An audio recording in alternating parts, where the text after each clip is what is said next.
Ditsobotla residents say the coalition of political parties at the local municipality, which collapsed a few hours after the election of the Municipal Executive Committee on Monday, is proof that stability at the municipality is just a fallacy. Now, their views follow the resignation of Mayor Itumeleng Lethoko of the Patriotic Alliance, who tendered her resignation a few hours after being elected. She resigned after the ANC tabled the appointment of the new Municipal Manager. The PA says the ANC never discussed the issues with them during the coalition negotiations. Well, let's get analysis now. We're joined via Zoom by local government expert from the University of Mpumalanga, Dr. Tshepang Molale. Dr. Molale, thank you so much for your time this afternoon. Thank you, Unati, and let me just take this opportunity to convey my condolences to South Africans and the family of Dr. Femi. Thank you for having me. Thank you. All right, let's start here, Dr. Molale. The political crisis in Ditsobotla Local Municipality in the Northwest is getting uglier, to be honest. You know, looking at the recent developments, a motion of no confidence was tabled against the newly elected Speaker, Mr. Fikile Jakeni. This was followed, of course, by Itumeleng Lethoko, who was elected as mayor, resigning within 3 hours of being elected. And after several hours, she retracted her resignation.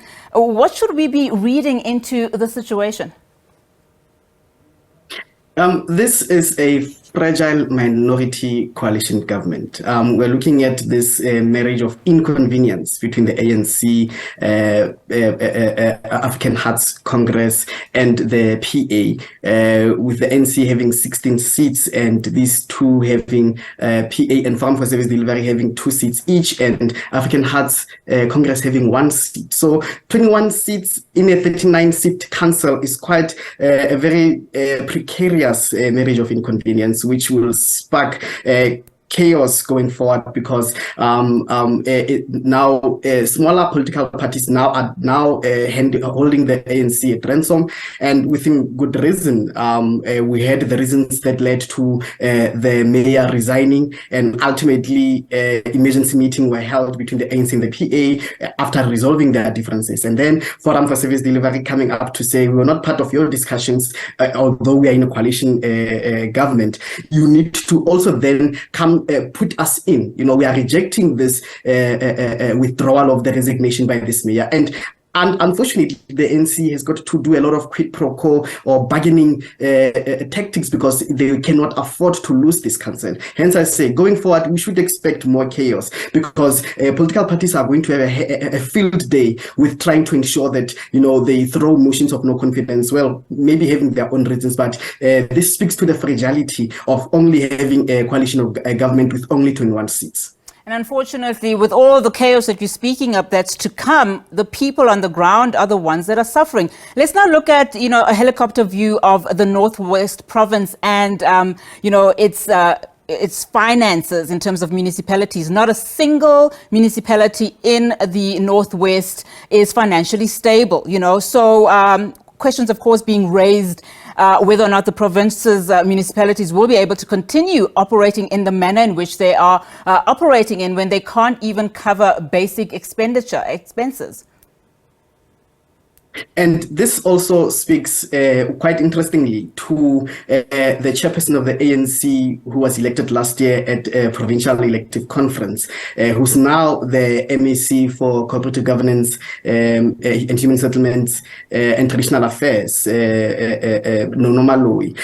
He last year said, as part of the ANC, they're traveling to different municipalities to try and resolve the challenges that community members are having. There were several meetings that were held with the public forums at, you know, your municipalities, such as in the Dr. Ruth Sekgomuti Numpa district, meetings in the Bojanala district, to try and you know, speak on the one hand with local residents to say they are going to fix the challenges, but on the other hand have meetings with the deployees in the different municipal council to try and turn things around.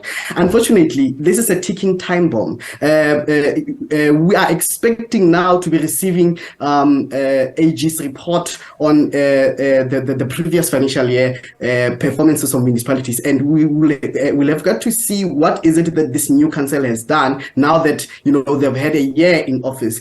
Did they renew, transform change or address the service delivery problems that were rampant in the previous administration, because there were a lot of promises that were made going to last year's November local government elections. So now let's go and see if indeed they did do what they were supposed to do. But if not, then it is going to be indictment, particularly on the ANC, because it is governing several of these municipalities. And for the last 6 years, we've seen municipalities, particularly in this province, being in disarray, and there has been a total collapse of local government administration, collapse of service delivery in the several municipalities across the different regions in the province. I mean, depending on who you speak to, we're told that coalition governments are not a new thing to South African politics.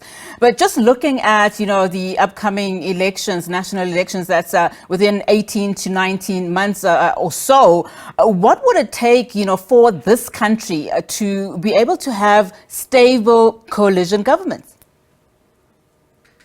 Well, what is quite interesting, we would take the look, use the example of the Mzwandile Masina's Ekurhuleni's council in the previous administration, which was governed through a coalition. And we can use that coalition between the ANC, the African Independent Congress, Pan-Africanist Congress, Patriotic Alliance, and the Independent Ratepayers Association in Ekurhuleni. What they did in that municipality was quite, one would refer to as the hallmark of a successful coalition. Masina himself survived 2 motions of confidence during his term as the mayor of that municipality. But even that survival of, surviving those 2 motions of confidence clearly shows that they can actually work if indeed you work together. When you form this pact of a coalition government, of course, there's a lot of quid pro quo negotiations that take place, because at least the smaller parties will then now try to advocate for their constituencies. What is it that you would want to see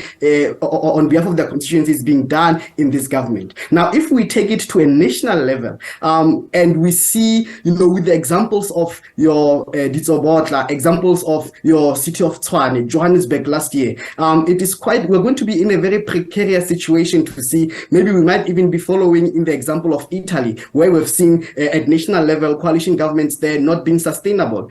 We see, in a government like in Italy, we see parties not finishing their term in government. They end up having to be dissolved by parliament, and then they go to fresh elections. And that instability we do not need in South Africa. If we're going to take a page from what transpired in the city of Ekurhuleni, for instance, looking at what is it that Masina did to try and court these smaller political parties, perhaps at a more national level, we might be in a position to hold a coalition government, because the writing is on the wall, unfortunately for the ANC. Many people, analysts, and even South Africans are seeing that we might, be heading for a coalition government on a national level, because indeed the ANC is not doing well.